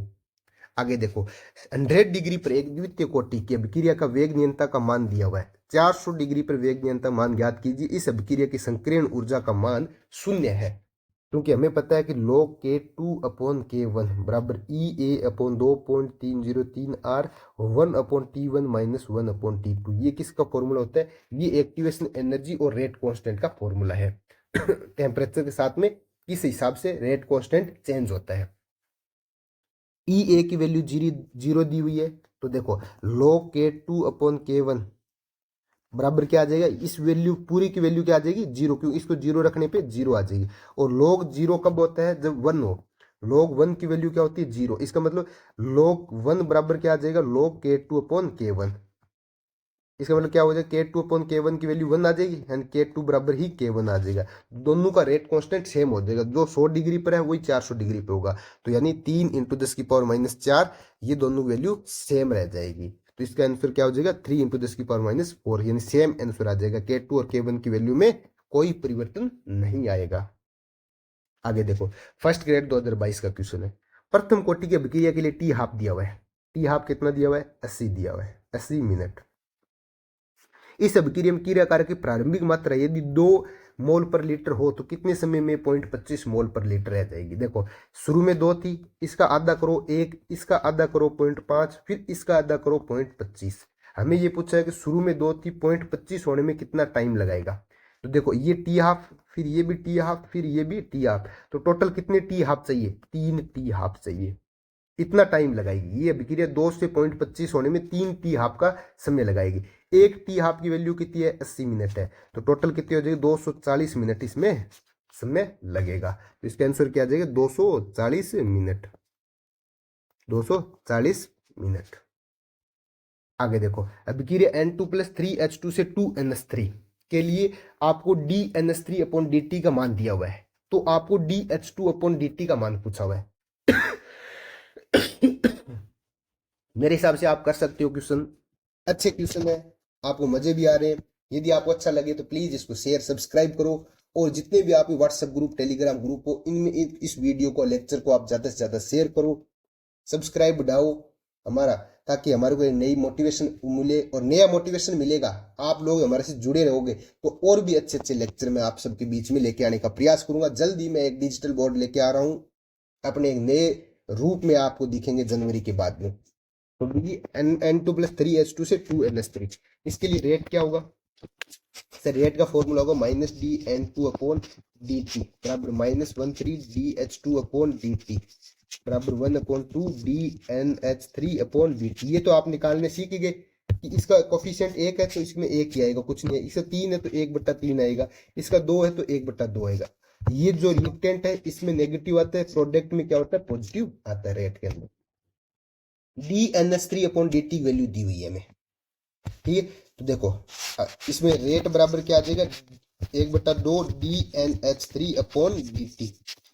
तो रेट dNH3 वैल्यू कितनी दी हुई है? 2 × 10⁻⁴/2 यानी 10⁻⁴। ये क्या आ जाएगी? रेट आ जाएगी।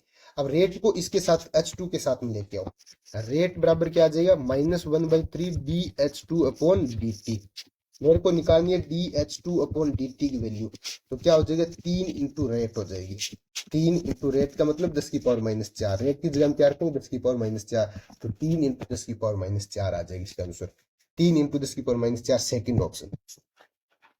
क्या आ जाएगा? Second option. आगे देखो, एक प्राथमिक अभिक्रिया 2A से उत्पाद में द्वितीय कोटि के, इसकी प्रारंभिक सांद्रता दी हुई है। 10 मिनट में इसकी प्रारंभिक सांद्रता इतनी रह जाती है, तो अभिक्रिया का वेग नियंत्रण कितना होगा? बिल्कुल हमें पता है द्वितीय कोटि है, इसके लिए क्या करेंगे? 1/CT = 1/C0 + KT। ये फॉर्मूला होता है द्वितीय कोटि के लिए। द्वितीय कोटि का CT यानी टी टाइम के बाद में कितना बच रहा है? तो 0.05 निकलो सर, 0.05 × 10⁻²। शुरू में कितना है सर? 0.2 है, तो 0.2 × 10⁻² प्लस के हमें पूछा है, और टी का मान कितना है? 10 मिनट है, 10 मिनट। अब देखो इसको इधर ले आओ, 1.005 × 10⁻² को मैं ऊपर लेके जाता हूँ, तो देखो 10⁻² ऊपर जाएगी तो 100 आ जाएगा, माइनस ये वाला इधर आएगा 0.12, ये भी ऊपर जाएगा तो 100 आ जाएगा, = k × 10। फिर ये वापस ऊपर जाएगा तो 100 आएगा, ये ऊपर जाएगा तो 1000 आएगा, और 5 से काटो आप तो 2 आ जाएगा, तो 2000 आ जाएगा, माइनस इसको 2 से काटोगे 500 बराबर क्या आ जाएगा? k × 10। ये कितना आ जाएगा? 1500। 1500 बराबर k × 10, तो k की वैल्यू क्या आ जाएगी? 150 आ जाएगी। मेरे हिसाब से आपको एक सीधी कैलकुलेशन है, कुछ भी नहीं है। तो k की वैल्यू 150 किस में आ रही है? 150, ये रहा सेकंड ऑप्शन। 1.5 × 10⁻² का मतलब हो गया, ये इसको 10 करो 15/10 × 100, ये काटोगे आप 150 आएगा, तो इसका आंसर क्या आ जाएगा? Second option. आगे देखो, ये फर्स्ट ग्रेड लेटेस्ट है, 2022 की क्वेश्चन है सारे।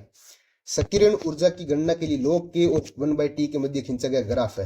हमें पता है k बराबर क्या होता है? a × e⁻⁻ log k बराबर क्या होगा? log of a - e⁻⁻rt आ जाएगा। तो देखो log k और t के बीच में ग्राफ कैसा आएगा? एक y बराबर c - mx टाइप का आएगा, यानी आपको log k इधर दिखेगा और t इधर दिखेगा, तो आपको एक स्ट्रेट लाइन दिखेगी जिसकी स्लोप क्या आएगी? e/r स्लोप आएगी। तो क्या आ जाएगा? एक स्ट्रेट लाइन जिसकी स्लोप नेगेटिव स्लोप है, क्योंकि नेगेटिव साइन है तो नेगेटिव स्लोप है, झुकती स्लोप में आएगा, तो इसका आंसर क्या आ जाएगा? Second option. देखो सेकंड ऑप्शन, एक झुकती हुई स्लोप या नेगेटिव स्लोप के साथ में। ये क्यों नहीं आएगा? इसका मतलब होता है पॉजिटिव स्लोप। हमारे जब भी इसके साइन यदि प्लस होता है यहाँ पे, तो ये क्या होता है? तो ये फर्स्ट ऑप्शन हो जाता है, क्योंकि फॉर्मूले में क्या है? नेगेटिव। नेगेटिव इसका मतलब नेगेटिव यानी नीचे की तरफ झुकती हुई लाइन आएगी। फिर आगे एक सदम एकाण्विक अभिक्रिया है, यानी जो फर्स्ट ऑर्डर के रिएक्शन होती है, और वो भी सुडो। सदम का मतलब सुडो फर्स्ट ऑर्डर का कौन सा एग्जांपल है? तो याद रखना अपने को, सुडो फर्स्ट एग्जांपल याद रखना। सुडो फर्स्ट ऑर्डर जो एग्जांपल है वो होता है तनु विलियन में मेथिल एसीटेट, जो CH3COH2H5 है, इसका H+ की अभिक्रिया यदि आप जल अपघटन कराओगे, क्या H+ एसिडिक मीडियम, यदि आप एसिडिक मीडियम इसका जल अपघटन कराओगे, तो ये क्या है? सुडो फर्स्ट ऑर्डर का एग्जांपल है। तो ये किसका एग्जांपल है? सुडो फर्स्ट ऑर्डर का एग्जांपल है, ठीक है। तो सुडो फर्स्ट ऑर्डर का एग्जांपल कौन सा हो गया? मेथिल एसीटेट का जलीय विलयन में जल अपघटन, ठीक है। अम्लीय विलयन में जल अपघटन किसका एग्जांपल है? सुडो फर्स्ट ऑर्डर का एग्जांपल है। तो सीधे सीधे आंसर आ जाएगा ये। तनु विलियम मेथिल एसीटेट का जल लग गया। हाइड्रोजन आयोडाइड का वियोजन कौन से एग्जाम्पल है, तो ये सेकंड ऑर्डर का एग्जाम्पल है। फॉस्फोरस पेंटाक्लोराइड का एग्जाम्पल भी सेकंड ऑर्डर का एग्जाम्पल। हाइड्रोजन पर ऑक्साइड का अपघटन कौन सा है, फर्स्ट ऑर्डर का एग्जाम्पल। लेकिन ये बाई डी फर्स्ट ऑर्डर है, लेकिन ये क्या है, ये सुडो फर्स्ट ऑर्डर है। सुडो फर्स्ट ऑर्डर का मतलब जिसमें रिएक्टेंट सीधे हम डायरेक्ट क्या होती है, रिएक्टेंट से कोटि निकाल सकते हैं।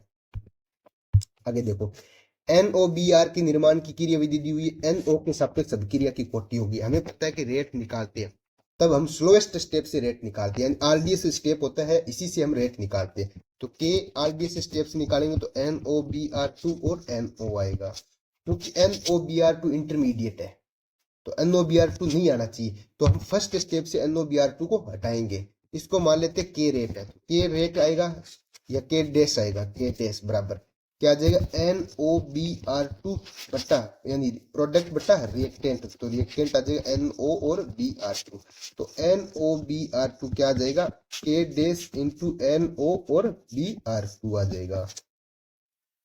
ठीक है, तो रेट क्या आ जाएगा, रेट बराबर, अब NOBr2 की जगह आप ये रख दो यहाँ पे, तो K into K dash into NO फिर Br2 और फिर एक NO आ रहा है, देखो K डैश NO की पावर 2 आ जाएगा और Br2 आ जाएगा।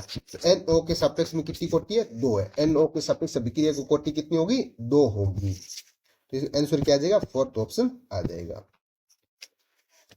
आगे देखो, एक शून्य कोटि वेग स्थिरांक को निम्नलिखित इकाई द्वारा बताया जाता है। तो अपने पता है कि वेग स्थिरांक की इकाई कितनी होती है, मोल अपॉन लीटर की power 1 minus n second inverse, ये क्या है, इकाई आ गई। अब देखो शून्य कोटि है तो n बराबर क्या आना चाहिए, 0 आना चाहिए, तो इकाई की फॉर्मूला क्या आ जाएगा, मोल अपॉन लीटर की पावर 1 माइनस 0 सेकेंड इनवर्स, यानी मोल upon litre into second inverse. तो इसको कैसे लिखेंगे, इसको लिखेंगे मोल फिर लीटर इनवर्स सेकेंड इनवर्स। ऐसा कोई ऑप्शन होना चाहिए कि जिसमें मोल फिर लीटर इनवर्स फिर सेकेंड इनवर्स, यानी डी ऑप्शन देखो आप, तो इसका आंसर क्या आ जाएगा, डी ऑप्शन आ जाएगा। आगे देखो, एक प्रथम कोटि की अभिक्रिया ए से उत्पाद के प्रथम कोटि के वेग नियंत्रक दिया हुआ है, क्या दिया हुआ है, 1.15 इंटू 10 की पावर -3 दिया हुआ है। ए की अभिक्रिया 8 से 2 ग्राम में होने में कितना समय लगेगी, 8 ग्राम से पहले एक हाफ में, टी हाफ में 4 ग्राम में जाएगी, फिर 2 ग्राम में जाएगी, ये भी टी हाफ है, ये भी टी हाफ, तो कितना टाइम ले रही है, 2 टी हाफ का टाइम ले रही है। हमें टी हाफ निकालना है, टी हाफ कैसे निकालेंगे सर, 0.693 अपॉन K से निकालेंगे। 0.693 अपॉन K की वैल्यू कितनी दी हुई है सर, 1.15 इंटू 10 की पावर -3 दी हुई है।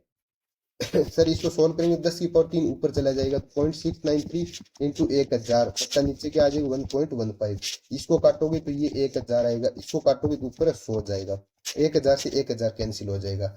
सर इसको काटेंगे तो क्या आएगा, इसको आप कैलकुलेशन करोगे तो आएगा 0.602 इंटू 10 की पावर 3 आ जाएगा। अब ये हमें पता है कि जो टाइम है वो किसके बराबर मांग रहा है, तो 2 टी हाफ, ये तो किसकी वैल्यू आ रही है, टी हाफ की, तो 2 गुना इंटू 0.602 इंटू 10 की पावर 3, जब इसको सॉल्व करोगे तो 1.024 इंटू 10 की पावर 3 आ जाएगा, यानी लगभग कितना आ जाएगा, इसको हटाओगे 3 जीरो से तो ये वाला ये कट जाएगा, 1204 या 1205 सेकंड के आसपास टाइम आ जाएगा, तो 1205 वाला सेकंड ऑप्शन आ रहा है, इसका आंसर क्या आ जाएगा, सेकंड ऑप्शन आ जाएगा। अच्छा क्वेश्चन है, बहुत अच्छा क्वेश्चन है। पहले आपने क्या करना है, पहले आप टी हाफ निकाला, यानी 2 टी हाफ लेगा, अब टी हाफ निकालना, जब के दिया हो तो फर्स्ट ऑर्डर में टी हाफ का सीधा सीधा फॉर्मूला लगा दे, क्योंकि ये कौन सी रिएक्शन है, प्रथम कोटि की अभिक्रिया है। फिर आगे देखो, FS तो 2022 का क्वेश्चन है, ए और बी की अभिक्रिया में जब ए की सांद्रता बी की सांद्रता को स्थिर रखते हुए दुगुनी कर दी जाती है तो अभिक्रिया का वेग का मान भी दुगुना हो जाता है, ये दुगुनी ये भी दुगुनी, इसका मतलब ए की कोटि कितनी है, फर्स्ट ऑर्डर है। आगे देखो, अभिक्रिया वेग का दुगुना हो जाता है, दूसरी ओर ए की सांद्रता स्थिर रखकर जब बी की आधी कर दी जाती है तो अभिक्रिया वेग 1/4 हो जाता है। अपन 1/2 कर रहे हैं और रेट क्या आ रही है, 1/4 आ रही है, इसका मतलब इसकी पावर 2 होगी तभी तो 1/4 आएगी, बिल्कुल सर, इसकी पावर 2 करेंगे तभी तो 1/4 आएगी, इसका मतलब बी की कोटि कितनी आ रही है, 2 आ रही है, तो अभिक्रिया की कोटि कितनी होगी, 1 और 2 मिला के कितनी हो जाएगी, अभिक्रिया कोटि 3 हो जाएगी, ए के रेस्पेक्ट में 1 बी के रेस्पेक्ट में 2 है, टोटल अभिक्रिया की कोटि कितनी आ जाएगी, 3 आ जाएगी, इसके अंतर क्या आ जाएगा, 3 आ जाएगा। आगे देखो, कॉलेज लेक्चर 2020 का क्वेश्चन है, अच्छा क्वेश्चन है ये, अभिक्रिया के वेग को आर्नीय समीकरण के बराबर ए इंटू ई की पावर माइनस ई ए अपॉन आर टी के द्वारा व्यक्त किया जाता है। इस अभिक्रिया में ई है, ई क्या होता है, ई बताता है अपने संक्रियण ऊर्जा को, एक्टिवेशन एनर्जी। तो एक्टिवेशन एनर्जी का रियल मीनिंग क्या होता है, एक्टिवेशन एनर्जी का ये मीनिंग होता है कि जब तक अणु इस एक्टिवेशन एनर्जी के नीचे रहेंगे तब तक कोई भी अणु अभिक्रिया में भाग नहीं लेगा, कोई भी अणु अभिक्रिया में भाग नहीं लेगा। लेकिन जैसे ये एक्टिवेशन एनर्जी को पार करते हैं तो कुछ अणु क्या करते हैं, अभिक्रिया में भाग लेते हैं और उससे क्या बनाते हैं, उत्पाद बनाते हैं। क्या सभी अणु उत्पाद बनाते हैं? नहीं, कुछ एक ऐसे होते हैं रिएक्टेंट जिनकी इफेक्टिव कोलिजन होती है, जिनके बीच में प्रभावी क्या होता है, कोलिजन होता है, उससे ही क्या बनता है, उत्पाद बनता है। तो सभी, पहली बात तो कि अभिक्रिया के जस्ट ऊपर जो सक्रियण ऊर्जा के जस्ट ऊपर वाले अणु है वो उत्पाद बनाते हैं, लेकिन सभी अणु उत्पाद नहीं बनाते, बिल्कुल सही बात है। दूसरी बात, जो अभिक्रिया संक्रियण ऊर्जा को नहीं छू पाते ऐसे अणु, वो कोई भी उत्पाद नहीं बनाते, वो सारे सारे उत्पाद नहीं बनाते, ये बात सही है। तो देखो, वह ऊर्जा जिसके ऊपर सभी संघटन यानी कोलिजन करने वाले अणु अभिक्रिया करते हैं, नहीं सभी नहीं करते, कोलिजन इफेक्टिव कोलिजन वाले ही करते हैं। इसका आंसर क्या आएगा, यहाँ यदि सही होता तो ये लिखता इफेक्टिव कोलिजन वाले ही अणु क्या बनाते हैं, उत्पाद बनाते हैं, ये बात सही होती। लेकिन इसमें सभी लिख दिया, सभी नहीं आएगा। वह ऊर्जा जिसके नीचे सभी कोलिजन करने वाले अणु अभिक्रिया नहीं करते, बिल्कुल की बात है। इसके नीचे वाले तो सारे अणु अभिक्रिया में पार्टिसिपेट नहीं करते, लेकिन ऊपर वाले कौन करेंगे, इफेक्टिव कोलिजन वाले करेंगे। तो ई के ऊपर वाले क्या होंगे, ई के ऊपर इफेक्टिव कोलिजन वाले अभिक्रिया में भाग लेते हैं, वह उत्पाद बनाते हैं। और नीचे वाले क्या करेंगे, ई के नीचे वाले कोई भी अभिक्रिया में भाग नहीं लेता है,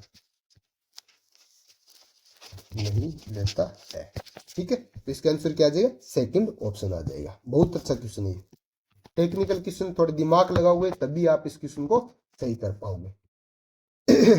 आगे देखो, लेक्चरर टेक्निकल एजुकेशन 2020 का फिर क्वेश्चन आ गया। प्रथम कोटि अभिक्रिया के लिए अर्ध आयु आपको दी हुई है, 693 मिनट है। इसका वेग स्थिरांक क्या होगा, देखो ये बराबर क्या होता है 0.693 अपॉन टी हाफ। ऐसे तो ये अभी अपन क्या बोलते हैं, अपन टी हाफ बराबर क्या बोलते हैं 0.693 अपॉन के, मैं के इधर ले गए तो ये आ गया। अब देखो 0.693 अपॉन टी हाफ कितना दिया हुआ है 693 मिनट। अब क्या करेंगे, ये ऊपर चला जाएगा 693 मिनट, ये 1000 नीचे आएगा, ये कट जाएगा तो ये ऊपर क्या बचेगा 1/1000 मिनट इनवर्स। इसको मैं ऐसे भी तो लिख सकता हूँ 10⁻³ मिनट इनवर्स। तो इसका आंसर क्या आ जाएगा 10⁻³ मिनट इनवर्स, यानी फर्स्ट ऑप्शन आ जाएगा। क्या आ जाएगा, फर्स्ट ऑप्शन आ जाएगा। बिल्कुल इजी सा क्वेश्चन है। देखो ऐसे क्वेश्चन भी आते हैं असिस्टेंट प्रोफेसर में। फिर आगे कॉलेज लेक्चरर 2014 का क्वेश्चन, द्वितीय कोटि का अभिक्रिया जिसमें अभिकारक की प्रारंभिक सांद्रता ए है, इसके लिए अर्ध आयु पूछा हुआ, कर देंगे सर, क्या दिक्कत, हाँ दिक्कत आ रही, 1/CT = 1/C0 + KT आएगा। हमें पता है कि जब भी टी हाफ निकालोगे तो CT की वैल्यू क्या आ जाएगी, C0/2 आ जाएगी। तो 1/C0/2 यानी 2 ऊपर चला जाएगा, 1/C0 + KT। तो क्या आ जाएगा, ये इधर जाएगा तो 2/C0 - 1/C0 बराबर क्या आ जाएगा, के की जगह, अब टी की जगह क्या आएगा, टी हाफ आएगा। तो ये आ जाएगा 1/C0 बराबर के टी हाफ। तो टी हाफ की वैल्यू क्या आ जाएगी 1/KC0, 1/KC0, ये आ जाएगा टी हाफ। अच्छा, यहाँ पे C0 की जगह क्या दिया हुआ, ए दिया हुआ, तो 1/A × K आ जाएगा। 1/A के कौन सा है, थर्ड ऑप्शन है। कौन सा ऑप्शन आ जाएगा, थर्ड ऑप्शन आ जाएगा। आगे देखो, शून्य कोटि अभिक्रिया के लिए वेग नियतांक बार बार हमने कर लिया, mol/L⁻⁰ n second inverse. n की वैल्यू क्या है, 0 है। इकाई निकालेंगे तो इकाई कैसे आ जाएगा, mol/L 1 × सेकंड इनवर्स। तो ये आ जाएगा मोल फिर लीटर इनवर्स सेकंड इनवर्स आ जाएगा, mole litre inverse second option देखो आप, सेकंड ऑप्शन सही आ रहा है। आगे देखो, शून्य कोटि अभिक्रिया, ये भी कॉलेज लेक्चरर 2014 के क्वेश्चन है। शून्य कोटि अभिक्रिया का अर्थ है, शून्य कोटि अभिक्रिया किसको बोलेंगे, एक तो जिसकी रेट क्या होगी, अभिकारक पर डिपेंड नहीं करेगी, अभिकारक पे डिपेंड नहीं करेगी। सबसे पहली बात तो ये, अभिक्रिया के अंत में अभिकारक शून्य हो जाते हैं, बिल्कुल सही बात है। फिर अभिक्रिया की अणु संयुक्ता एक होती है, क्या ये बात सही है, नहीं, अभिक्रिया कोटि अलग है, अंत में अभिकारक शून्य होती है, ये भी 100% बात सही नहीं है। अभिक्रिया की दर अभिकारक की सांद्रता की शून्य घात के समानुपाती होती है, ये बात सही है। अभिक्रिया की दर रेट किसके होती है, अभिकारक की पावर के 0 के प्रोपोर्शनल होती है, ये बात सही बिल्कुल परफेक्ट जो बात है वो ये होती है कि रेट किसके प्रोपोर्शनल होगी, अभिकारक की सांद्रता क्या होगी, अभिकारक की घात 0 के समानुपाती होगी, ये बात बिल्कुल सही बात है। तो थर्ड ऑप्शन ज्यादा करेक्ट है इसमें। ठीक है, आगे देखो 51 नंबर, रासायनिक अभिक्रियाओं के संयुक्तवाद सिद्धांत की दृष्टि से क्या गलत है।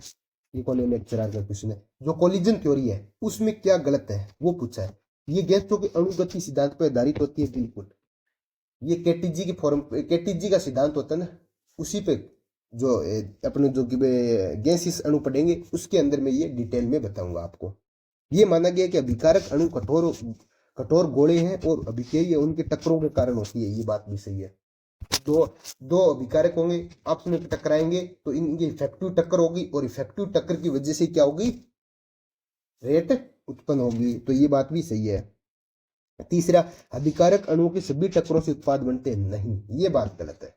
मैंने आपको ऊपर भी बताया था सभी से नहीं बनते, इफेक्टिव टक्कर से बनते हैं। इफेक्टिव जो टक्कर होती है ना, इफेक्टिव टक्कर से क्या बनते हैं, उत्पाद बनते हैं, प्रोडक्ट बनता है।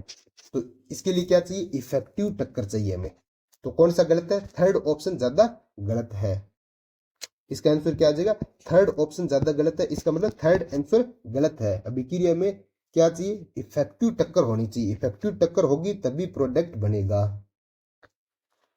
आगे देखो 52 नंबर, जल के हादिके में H+ आयन की उपस्थिति में एथिल एसीटेट का जल अपघटन होता है। देखो H+ में अभी मैंने आपको बताया था कि CH3COO C2H5, जब इसका H+ की उपस्थिति में क्या हो, जल अपघटन हो, H+ की उपस्थिति में जल अपघटन हो, तो ये कौन से विक्रिया का उदाहरण है, तो ये सुडो फर्स्ट ऑर्डर का क्या है, उदाहरण है। सुडो फर्स्ट ऑर्डर रिएक्शन होगी, तो कौन सी रिएक्शन होगी, छद्म प्रथम कोटि का उदाहरण है। तो इसका आंसर क्या आ जाएगा, थर्ड ऑप्शन आ जाएगा, छद्म प्रथम कोटि का उदाहरण है। यहां तक थे अपने सारे क्वेश्चन अपने कंप्लीट हो चुके हैं। उम्मीद करता हूँ ये सेक्शन बहुत ही अच्छा गया है, पॉइंट टू पॉइंट हमने बात की है, सारे क्वेश्चंस की डिटेल में व्याख्या की है। RPSC second grade first grade को ले लेक्चरर के सारे क्वेश्चन हमने कवर कराने की कोशिश की है। यदि सेशन आपको दिल से अच्छा लगे तो आप शेयर करें, सब्सक्राइब करें, ज्यादा से ज्यादा कमेंट दें, कोई भी डाउट हो तो कमेंट में पूछे, ताकि हमारे एक नए मोटिवेशन मिले। आप सबके बीच मैं हाजिर हूँ, एक नए टॉपिक लेके आऊंगा। आप यदि कोई सजेशन देना चाहिए कि सर कौन से टॉपिक की PYQ अगली बार लेके आओ, तो आप प्लीज मेरे को कमेंट में यूट्यूब के कमेंट में सजेशन दे सकते हो कि सर इस टॉपिक के PYQ की सीरीज जल्दी से जल्दी लेके आओ। आप 3 से 4 घंटे के भीतर भीतर मेरे को बता दीजिए, कल तक मैं आपको उसी टॉपिक की PYQ सीरीज आप सबके बीच में लेके आ जाऊंगा। धन्यवाद, मिलते हैं एक नए सेशन में।